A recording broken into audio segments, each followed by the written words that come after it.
We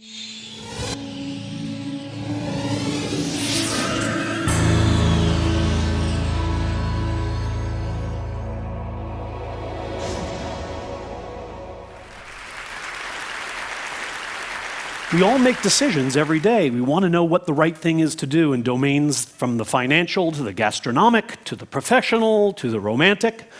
And surely, if somebody could really tell us how to do exactly the right thing at all possible times, that would be a tremendous gift. It turns out that, in fact, the world was given this gift in 1738 by a Dutch polymath named Daniel Bernoulli. And what I want to talk to you about today is what that gift is, and I also want to explain to you why it is that it hasn't made a damn bit of difference. Now, this is Bernoulli's gift. This is a direct quote. And if it looks like Greek to you, it's because, well, it's Greek. But the simple English translation, much less precise, but it captures the gist of what Bernoulli had to say, was this: the expected value of any of our actions, that is, the goodness that we can count on getting, is the product of two simple things: the odds that this action will allow us to gain something, and the value of that gain to us. In a sense, what Bernoulli was saying is if we can estimate and multiply these two things, we will always know precisely how we should behave. Now, this simple equation, even for those of you who don't like equations, is something that you're quite used to. Here's an example. If I were to tell you, let's play a little coin toss game, and I'm going to flip a coin, and if it comes up heads, I'm going to pay you $10, but you have to pay $4 for the privilege of playing with me, most of you would say, sure, I'll take that bet, because you know that the odds of you winning are 1/2. The gain, if you do, is $10. That multiplies to 5, and that's more than I'm charging you to play. So the answer is yes. This is what statisticians technically call a damn fine bet. Now, the idea is simple when we're applying it to coin tosses, but in fact, it's not very simple in everyday life. People are horrible at estimating both of these things, and that's what I want to talk to you about today. There are two kinds of errors people make when trying to decide what the right thing is to do, and those are errors in estimating the odds that they're going to succeed and errors in estimating the value of their own success. Now, let me talk about the first one first. Calculating odds would seem to be something rather easy. There are 6 sides to a die, 2 sides to a coin, 52 cards in a deck. You all know what the likelihood is of pulling the ace of spades or of flipping a heads. But as it turns out, this is not a very easy idea to apply in everyday life. That's why Americans spend more, I should say, lose more gambling than on all other forms of entertainment combined. The reason is, this isn't how people do odds. The way people figure odds requires that we first talk a bit about pigs.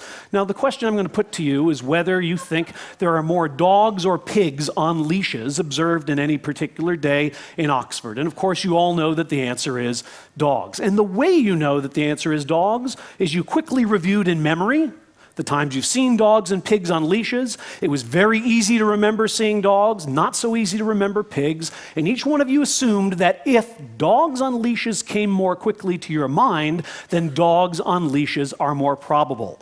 That's not a bad rule of thumb, except when it is. So, for example, here's a word puzzle.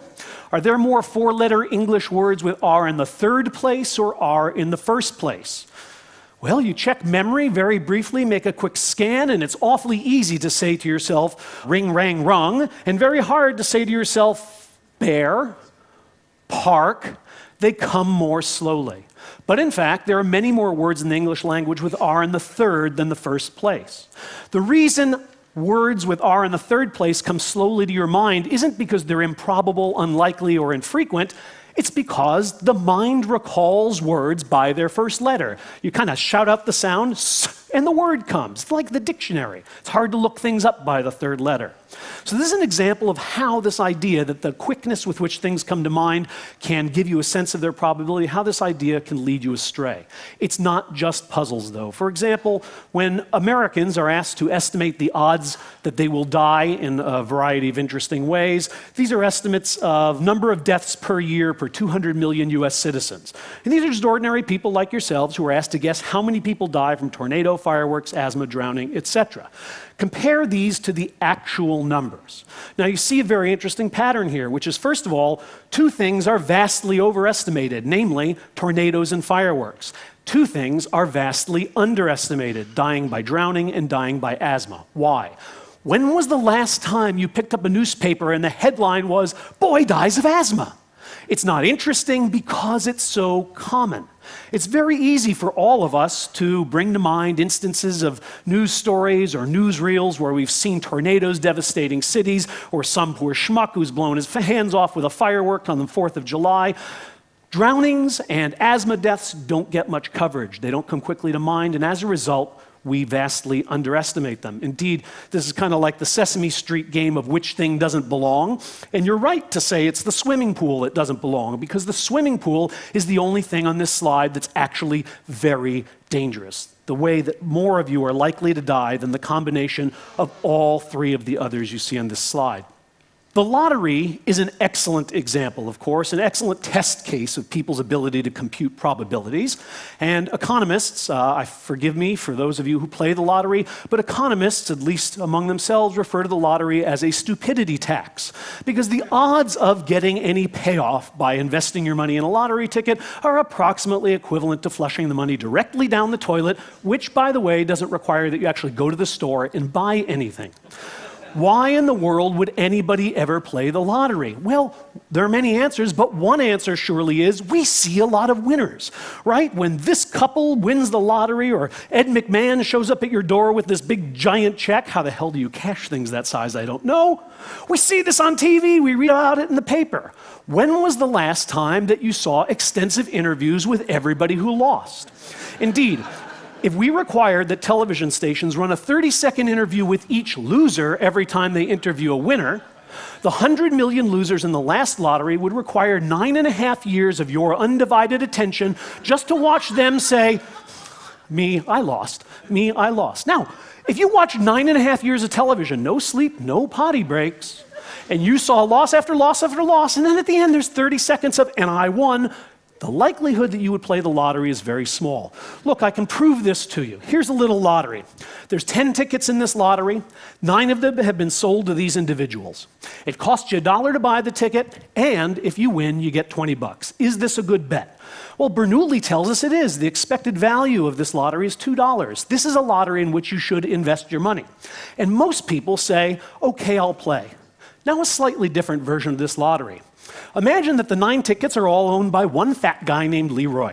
Leroy has 9 tickets. There's 1 left. Do you want it? Most people won't play this lottery. Now, you can see the odds of winning haven't changed, but it's now fantastically easy to imagine who's going to win. It's easy to see Leroy getting the check, right? You can't say to yourself, "I'm as likely to win as anybody," because you're not as likely to win as Leroy. The fact that all those tickets are owned by one guy changes your decision to play, even though it does nothing whatsoever to the odds. Now, estimating odds, as difficult as it may seem, is a piece of cake compared to trying to estimate value. Trying to say what something is worth, how much we'll enjoy it, how much pleasure it will give us. I want to talk now about errors in value. How much is this Big Mac worth? Is it worth $25? Most of you have the intuition that it's not. You wouldn't pay that for it. But in fact, to decide whether a Big Mac is worth $25 requires that you ask one and only one question, which is, what else can I do with $25? If you've ever gotten on one of those long-haul flights to Australia and realized that they're not going to serve you any food, but somebody in the row in front of you has just opened the McDonald's bag and the smell of Golden Arches is wafting over the seat, you think, I can't do anything else with this $25 for 16 hours. I can't even set it on fire. They took my cigarette lighter. Suddenly, $25 for a Big Mac might be a good deal. On the other hand, if you're visiting an underdeveloped country and $25 buys you a gourmet meal, it's exorbitant for a Big Mac. Why were you all sure that the answer to the question was no before I'd even told you anything about the context? Because most of you compared the price of this Big Mac to the price you're used to paying. Rather than asking, what else can I do with my money, comparing this investment to other possible investments, you compared to the past. And this is a systematic error people make. What you knew was you paid $3 in the past, $25 is outrageous. This is an error, and I can prove it to you by showing the kinds of irrationalities to which it leads. For example, This is, of course, one of the most delicious tricks in marketing, is to say something used to be higher, and suddenly it seems like a very good deal.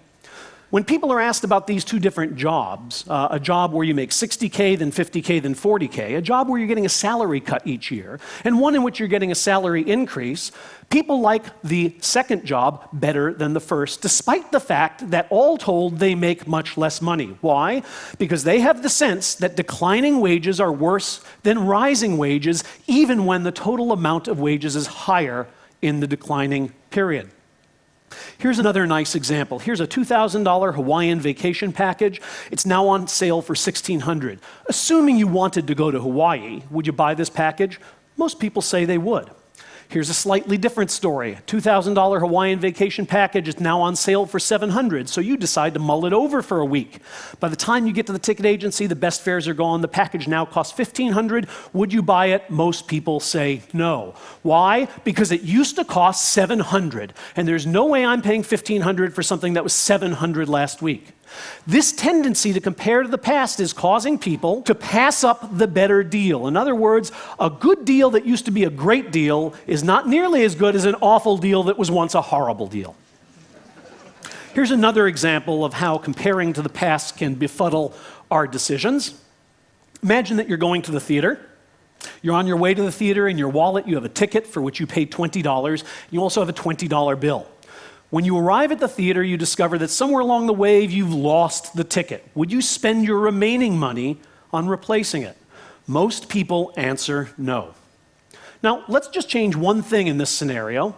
You're on your way to the theater, and in your wallet, you have two $20 bills. When you arrive, you discover you've lost one of them.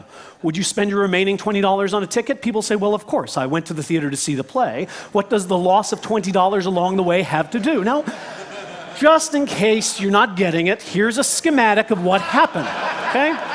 Along the way, you lost something. In both cases, it was a piece of paper. In one case, it had a US president on it. In the other case, it didn't. What the hell difference should it make? The difference is that when you lost the ticket, you say to yourself, I'm not paying twice for the same thing. You compare the cost of the play now, $40, to the cost that it used to have, $20, and you say it's a bad deal. Comparing with the past causes many of the problems that behavioral economists and psychologists identify in people's attempts to assign value. But even when we compare with the possible instead of the past, we still make certain kinds of mistakes. And I'm going to show you one or two of them. One of the things we know about comparison, that when we compare one thing to the other, it changes its value. So in 1992, this fellow, George Bush, for those of us who were kind of on the liberal side of the political spectrum, didn't seem like such a great guy. Suddenly, we're almost longing for him to return. The comparison changes how we evaluate him. Now, retailers knew this long before anybody else did, of course, and they used this wisdom to help you spare you the undue burden of money. And so a retailer, if you were to go into a wine shop and you had to buy a bottle of wine and you see them here for $8, $27, and $33, what would you do? Most people don't want the most expensive, they don't want the least expensive, so they will opt for the item in the middle. If you're a smart retailer, then you will put a very expensive item that nobody will ever buy on the shelf, because suddenly the $33 wine doesn't look as expensive in comparison. So I'm telling you something you already knew, namely that comparison changes the value of things. Here's why that's a problem. The problem is that when you get that $33 bottle of wine home, it won't matter what it used to be sitting on the shelf next to. The comparisons we make when we are appraising value, when we are appraising value, when we're trying to estimate how much we'll like things, are not the same comparisons we'll be making when we consume them. This problem of shifting comparisons can bedevil our attempts to make rational decisions. Let me just give you an example. I have to show you something from my own lab, so let me sneak this in. These are subjects coming to an experiment to be asked the simplest of all questions. How much will you enjoy eating potato chips 1 minute from now? They're sitting in a room with potato chips in front of them. For some of the subjects, sitting in the far corner of a room is a box of Godiva chocolates, and for others is a can of Spam. In fact, these items that are sitting in the room change how much the subjects think they're going to enjoy the potato chips. Namely, those who are looking at Spam think potato chips are going to be quite tasty. Those who are looking at Godiva chocolate think they won't be nearly so tasty. Of course, what happens when they eat the potato chips? Well, look, you didn't need a psychologist to tell you that when you have a mouthful of greasy, salty, crispy, delicious snacks, what's sitting in the corner of the room makes not a damn bit of difference to your gustatory experience. Nonetheless, their predictions are perverted by a comparison that then does not carry through and change their experience. You've all experienced this yourself, even if you've never come into our lab to eat potato chips. So here's a question. You want to buy a car stereo? The dealer near your house sells this particular stereo for $200, but if you drive across town, you can get it for $100. So would you drive to get 50% off, saving $100? Most people say they would. They can't imagine buying it for twice the price when with one trip across town they can get it for half off. Now, let's imagine instead you wanted to buy a car that had a stereo and the dealer near your house had it for $31,000, but if you drove across town, you could get it for $30,900. Would you drive to get it? This .003 savings, the $100, most people say no. I'm going to schlep across town to save $100 on the purchase of a car. This kind of thinking drives economists crazy, and it should. Because this $100 that you save, hello, doesn't know where it came from. It doesn't know what you saved it on. When you go to buy groceries with it, it doesn't go, I'm the money saved on the car stereo, or I'm the dumb money saved on the car. It's money. And if a drive across town is worth $100, it's worth $100 no matter what you're saving it on. People don't think that way. That's why they don't know whether their mutual fund manager is taking 0.1 or 0.15% of their investment, but they clip coupons to save $1 off of toothpaste. Now, you can see this is the problem of shifting comparisons, because what you're doing is you're comparing the $100 to the purchase that you're making. But when you go to spend that money, you won't be making that comparison. You've all had this experience. If you're an American, for example, you've probably traveled in France, and at some point you may have met a couple from your own hometown, and you thought, oh my God, these people are so warm. They're so nice to me. I mean, compared to all these people who hate me when I try to speak their language and hate me more when I don't, these people are just wonderful. And so you tour France with them, and then you get home and you invite them over for dinner, and what do you find? Compared to your regular friends, they are boring and dull. Right? Because in this new context, the comparison is very, very different. In fact, you find yourself disliking them enough almost to qualify for French citizenship. Now, you have exactly the same problem when you shop for a stereo. You go to the stereo store, you see two sets of speakers, these big boxy monoliths, and these little sleek speakers, and you play them and you go, you know, I do hear a difference. The big ones sound a little better. And so you buy them and you bring them home and you entirely violate the decor of your house. And the problem, of course, is that this comparison you made in the store is a comparison you will never make again. What are the odds that years later you'll turn on the stereo and go, sounds so much better than those little ones, which you can't even remember hearing? The problem of shifting comparisons is even more difficult when these choices are arrayed over time. People have a lot of trouble making decisions about things that will happen at different points in time. And what psychologists and behavioral economists have discovered is that by and large, people use two simple rules. So let me give you one very easy problem, a second very easy problem, and then a third hard problem. Here's the first easy problem. You can have $60 now or $50 now, which would you prefer? This is what we call a one-item IQ test, okay? All of us, I hope, prefer more money, and the reason is we believe more is better than less. Here's the second problem. You can have $60 today or $60 in a month. Which would you prefer? Again, an easy decision because we all know that now is better than later. What's hard in our decision-making is when these two rules conflict. For example, when you're offered $50 now or $60 in a month. This typifies a lot of situations in life in which you will gain by waiting, but you have to be patient. What do we know? What do people do in these kinds of situations? Well, by and large, people are enormously impatient. That is, they require interest rates in the hundred or thousands of percents in order to delay gratification and wait until next month for the extra $10. Maybe that isn't so remarkable, but what is remarkable is how easy it is to make this impatience go away by simply changing when the delivery of these monetary units will happen. Imagine that you can have $50 in a year, that's 12 months, or $60 in 13 months. What do we find now? People are gladly willing to wait. As long as they're waiting 12, they might as well wait 13. What makes this dynamic inconsistency happen? Comparison. Troubling comparison. Let me show you. This is just a graph showing the results that I just suggested you would show if I gave you time to respond, which is people find that the subjective value of 50 is higher than the subjective value of 60 when they'll be delivered in now or in 1 month respectively, a 30-day delay, but they show the reverse pattern when you push the entire decision off into the future a year. Now, why in the world do you get this pattern of results? These guys can tell us. What you see here are two lads, one of them larger than the other, the fireman and the fiddler. They are going to recede towards the vanishing point in the horizon, and I want you to notice two things.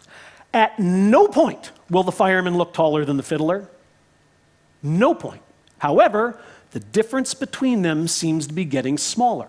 First it's an inch in your view, then it's a quarter inch, then a half inch, and then finally they go off the edge of the earth.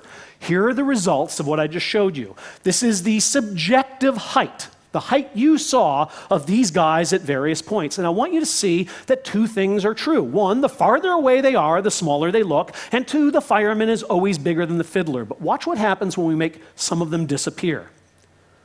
Right. At a very close distance, the fiddler looks taller than the fireman, but at a far distance, their normal, their true relations are preserved. As Plato said, what space is to size, time is to value. These are the results of the hard problem I gave you. 60 now or 50 in a month. And these are subjective values, and what you can see is our two rules are preserved. People always think more is better than less, 60 is always better than 50, and they always think now is better than later. The bars on this side are higher than the bars on this side. Watch what happens when we drop some out. Suddenly we have the dynamic inconsistency that puzzled us. We have the tendency for people to go for $50 now over waiting a month, but not if that decision is far in the future. Notice something interesting that this implies, namely, that when people get to the future, they will change their minds. That is, as that month 12 approaches, you will say, what was I thinking, waiting an extra month for $60? I'll take the $50 now. Well, the question with which I'd like to end is this: if we're so damn stupid, how did we get to the moon? Because I could go on for about 2 hours with evidence of people's inability to estimate odds and inability to estimate value. The answer to this question, I think, is an answer you've already heard in some of the talks, and I dare say you will hear again, namely that our brains were evolved for a very different world than the one in which we are living. They were evolved for a world in which people lived in very small groups, rarely met anybody who was terribly different from themselves, had rather short lives in which there were few choices, and the highest priority was to eat and mate today. Bernoulli's gift, Bernoulli's little formula, allows us, it tells us how we should think in a world for which nature never designed us. That explains why we are so bad at using it, but it also explains why it is so terribly important that we become good fast. We are the only species on this planet that has ever held its own fate in its hands. We have no significant predators. We are the masters of our physical environment. The things that normally cause species to become extinct are no longer any threat to us. The only thing that can destroy us and doom us are our own decisions. If we're not here in 10,000 years, it's going to be because we could not take advantage of the gift given to us by a young Dutch fellow in 1738, because we underestimated the odds of our future pains and overestimated the value of our present pleasures. Thank you.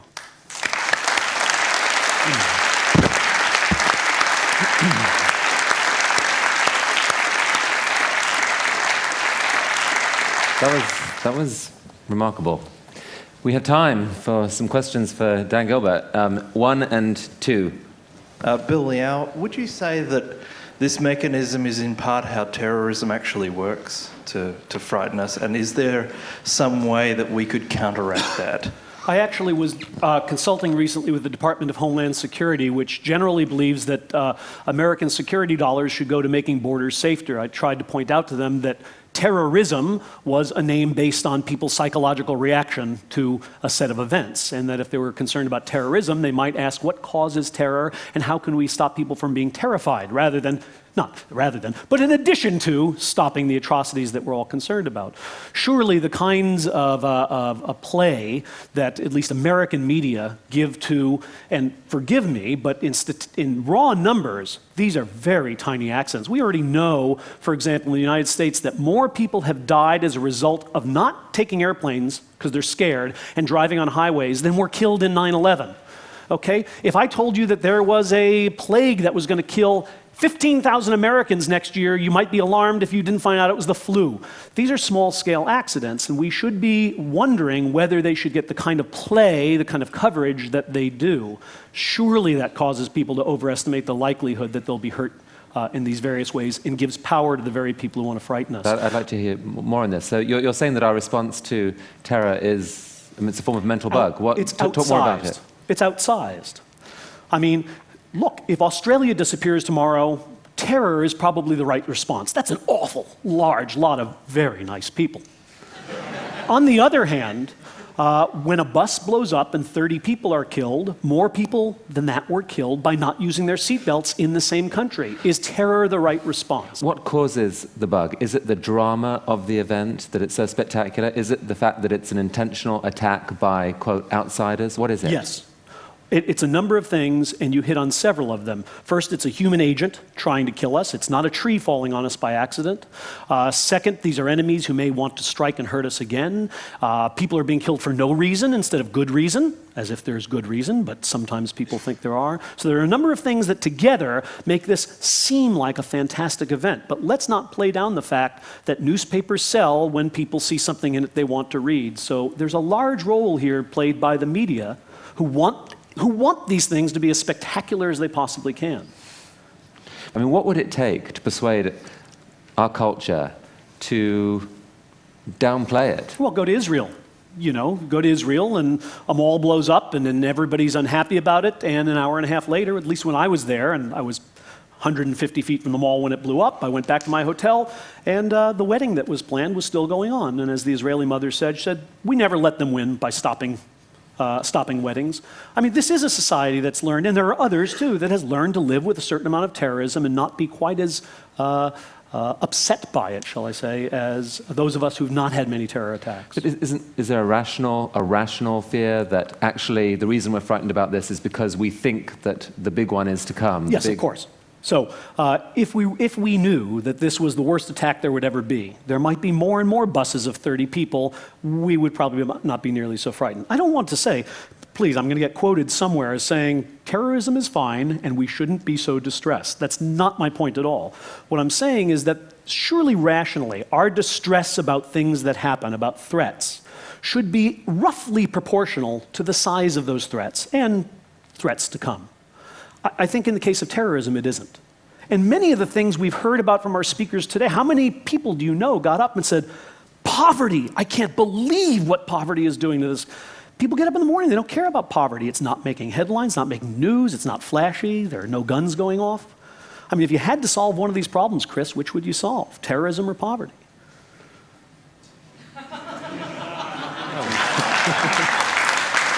That's a tough one. Yeah, there's no question. Poverty by an order of magnitude, a huge order of magnitude. Unless someone can show that there's, terrorists with a nuke are really likely to come. The latest I've read, seen, thought is that it's incredibly hard for them to do that. If that turns out to be wrong, we all look silly. But no, poverty. Even if that were true, still more people will die from poverty. We've evolved to get all excited about these dramatic attacks. Is that because in the past, in the ancient past, we just didn't understand things like disease and systems that cause poverty and so forth, and so it made no sense for us as a species to put any energy into worrying about those things? People died, so be it, but if you got attacked, that was something you could do something about, and so we evolved these responses? Is that what happened? Well, the people who are most skeptical about leaping to evolutionary explanations for everything are the evolutionary psychologists themselves. My guess guess is that there's nothing quite that specific in our evolutionary past, but rather, if you're looking for an evolutionary explanation, you might say that most organisms are neophobic. That is, they're a little scared of stuff that's new and different. And there's a good reason to be, because old stuff didn't eat you. Right? Any animal you see that you've seen before is less likely to be a predator than one that you've never seen before. So, you know, when a school bus is blown up and we've never seen this before, our general tendency to orient towards that which is new and novel, I think, is activated. I don't think it's quite as specific a mechanism as the one you alluded to, but maybe a more fundamental one underlying it. Jay. Jay Walker. You know, economists love to talk about the stupidity of people who buy lottery tickets, but I suspect you're making the exact same error you're accusing those people of, which is the error of value. I know because I've interviewed about 1,000 lottery buyers over the years. It turns out that the value of buying the lottery ticket is not winning. That's what you think it is. All right? The average lottery buyer buys about 150 tickets a year, so the buyer knows full well that he or she is going to lose, and yet she buys 150 tickets a year. Why is that? It's not because she is stupid or he is stupid. It's because the anticipation of possibly winning releases serotonin in the brain and actually provides a good feeling until the drawing indicates you've lost. Or to put it another way, for the dollar investment, you can have a much better feeling than flushing the money down the toilet, which you cannot have a good feeling from. Now, economists tend to economists tend to view the world through their own lenses, which is, this is just a bunch of stupid people, and as a result, many people look at economists as stupid people. And so fundamentally, the reason we got to the moon is we didn't listen to the economists. Thank you very much.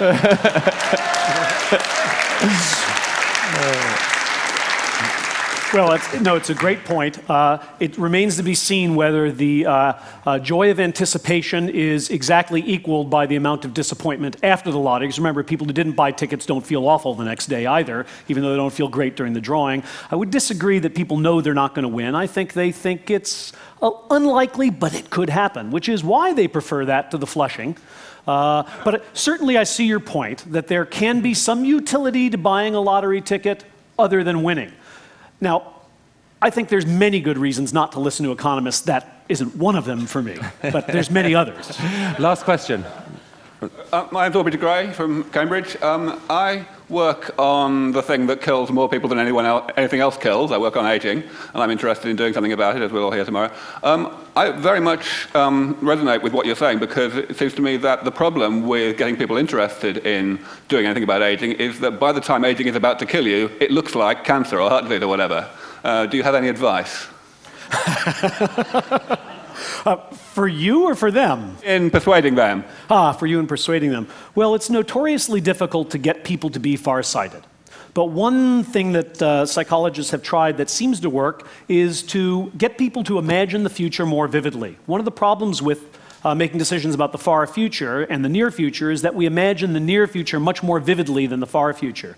To the extent that you can equalize the amount of detail that people put into their mental representations of near and far future, people begin to make decisions about the two in the same way. So would you like to have an extra $100,000 when you're 65 is a question that's very different than imagine who you'll be when you're 65. Where will you be living?